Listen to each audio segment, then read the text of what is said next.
reset Google Chrome to its default settings, follow these steps. Open Chrome. Launch the Google Chrome browser on your computer. Access Settings. Click the three vertical dots in the top right corner of the browser window. From the drop-down menu, select Settings. Scroll to the bottom of the settings page. Select Reset Settings. Now select Restore Settings to their original defaults. A confirmation dialog will appear, detailing the changes that will occur.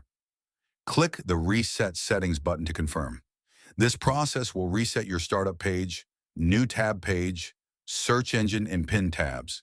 It will also disable all extensions and clear temporary data like cookies. However, your bookmarks, history, and saved passwords will not be affected.